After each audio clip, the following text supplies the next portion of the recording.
Okay, good morning, everybody, and welcome to Chassidus in the morning. Kuntres Hatefila, tracking away Parak Zayin, Ches and Tes, and then we've completed it. It's beautiful, right around the time of Yotes Kislev. It's very auspicious. So let's get into it. So basically, we were discussing yesterday. Well, we discussed two things. And then the Parak Vav, we discussed a very important point. This is a general point, not just for this, but for everything, is that we have to realize that it is possible.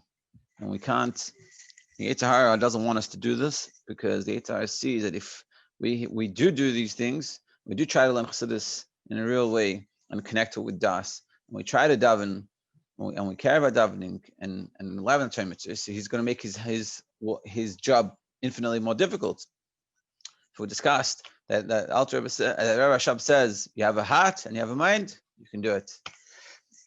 Then we talked about in the beginning of chapter 7, which is basically what chapter 7 is talking about, is that people, that they solely focus on learning deep concepts, and they don't want to learn the simpler, so to speak, or more down-to-earth type of concepts, and they think it's just like amateurish stuff.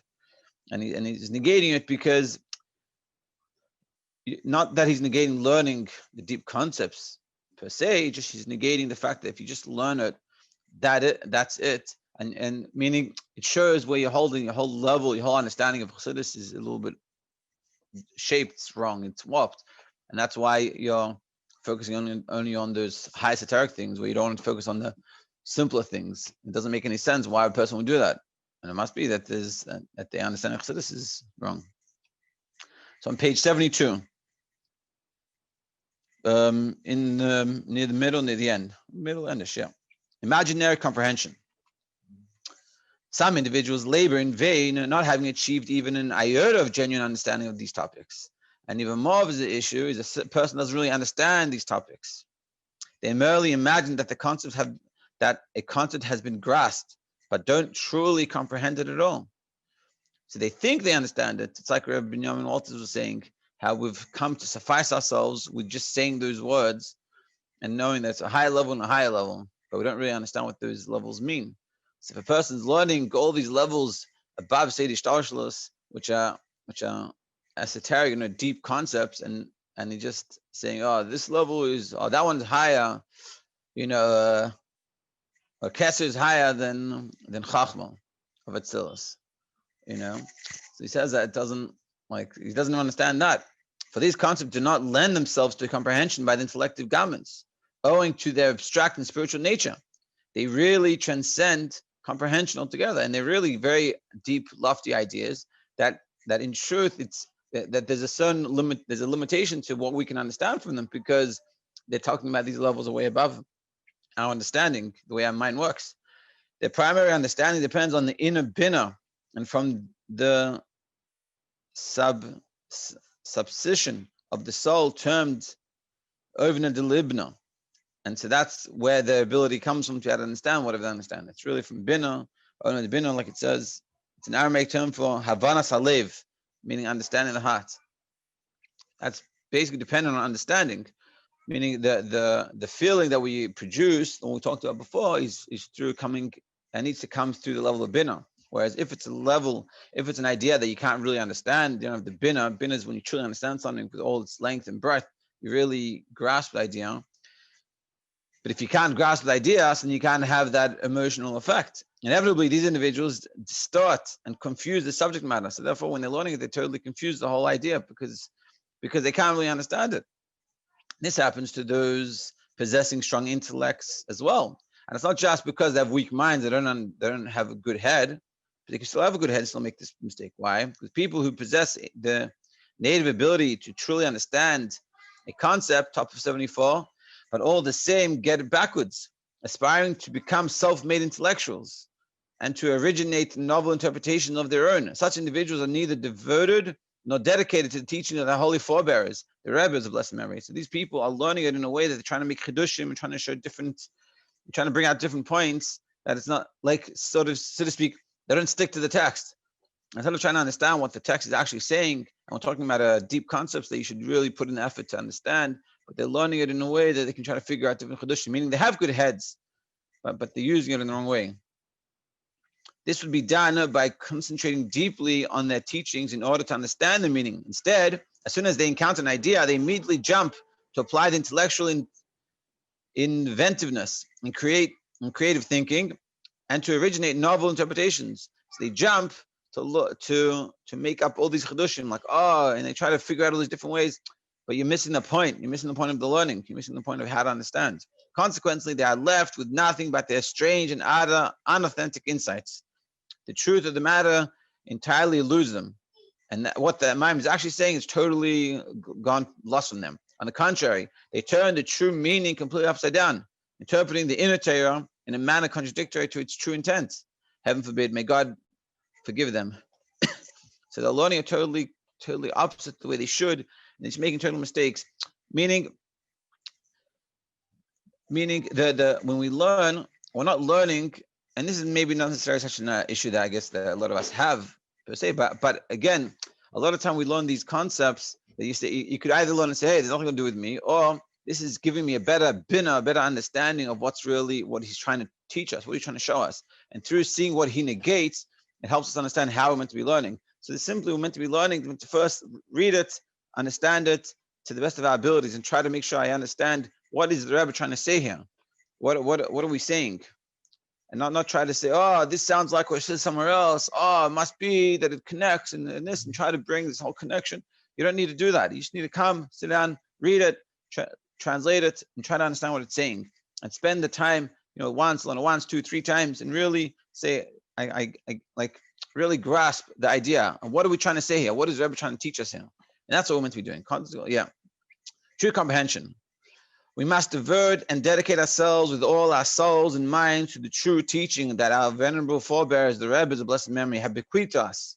We must toil profusely to understand their holy words, and merely to become vessels to receive and grasp the truth of their words. We only have to try to learn their words and try to make ourselves open to receiving what they're trying to say. Not trying to put in our things, but try to receive from them.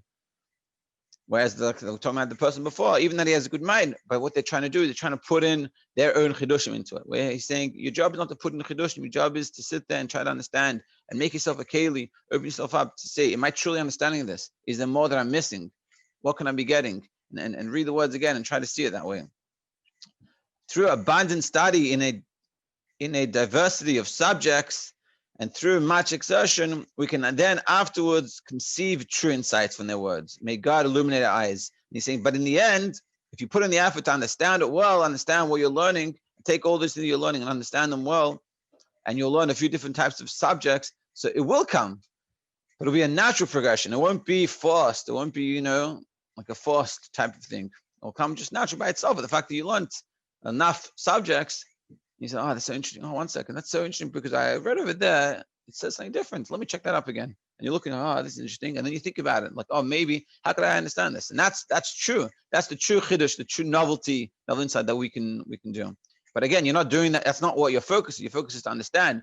Through understanding enough concepts, it will come by itself. And also don't materialize the concept. Bottom 74. Among these group of people are those who compound the ham by reducing the concept to very materialistic terms. This occurs once they invest the concept into the coarseness of comprehension and materialistic garments. So then there's sort of the opposite extreme. The extreme in the beginning is that they're thinking too much of Kabbalistic ideas, but the problem here is that they're taking the ideas and they're pulling it and making it very, very physical, very materialistic. He's not saying that they're doing it in order to understand it in their lives and internalize it, but they're trying to just bring it down and sort of remove it from all the spirituality that exists. And that also can be a negative issue. Let's see. Top of 76. This comes about due to the coarseness of their intellective faculties. For some people, as known, possess refined intellects, while others possess crude ones. May he who is compassionate atone. So some people, they're just very coarse minds by nature, and so they can't understand things, meaning they try to remove all the words of it. To be honest, I'm not sure exactly what this issue is, because it seems like you're saying it's very materialistic, that it sounds like, it's like talking about it in very grub terms. let's say. And that's sort of what he's saying. And they talk about it in very, very using examples that are like not sneers, let's say, or something like this. We're not doing it in a proper way. Summary. So we laments over the Rebbe Rashab laments over those who engage in Torah study only abstruse subjects. This is due to their failure to earnestly plumb the depth of our Rebbe's words, and the reason, and it's a mistake, because they don't really go into the depth of understanding what's actually being said in any of the Maimarim. Just trying to find deep ideas. Some people, furthermore, turn these teachings upside down, casting them into the materialistic context because of their cost and comprehension. But we're not saying, don't get confused. He's not saying that you're not allowed to make it understandable in your mind, in your own materialism, in your own world. He's just saying they've gone to too extreme of it. That they're not connected. That in the end, it's nothing. It doesn't come back saying, "Oh, this is about godliness and about God and about my relationship with God and about working on myself." Yeah, what's the time? I have a little bit more time. Yeah. Okay. Beautiful. Chapter 8. We have 2 more chapters to go. 8 and 9. 8 is all about working on ourselves. And this is sort of, I feel like we're tying up all the little things. So again, the purpose of this sefer, the purpose of this kuntres, is to appreciate the value of davening. This is what we need to take home, the take-home message. Appreciate the value of davening. Appreciate what does it mean, das, in learning in general, in learning Chassidus specifically, how we should connect what we're learning. We should learn it, understand it well, and then try to relate to it and see how this fits into my world. How am I meant to live according to the teaching of this Maimon? And the third thing is, so let's actually apply it to ourselves and actually work on ourselves and change ourselves. And this is what we're going to talk about in chapter 8. Refining the animal soul. In Chabad philosophy, the basis of prayer is to refine man's human animalistic habits and improve one's character. This can be attained when one's man of meditation is like that of Das, explained in Bam chapter 5. So remember, the purpose of Chassidus is to work on ourselves, to make ourselves the best ourselves we can be.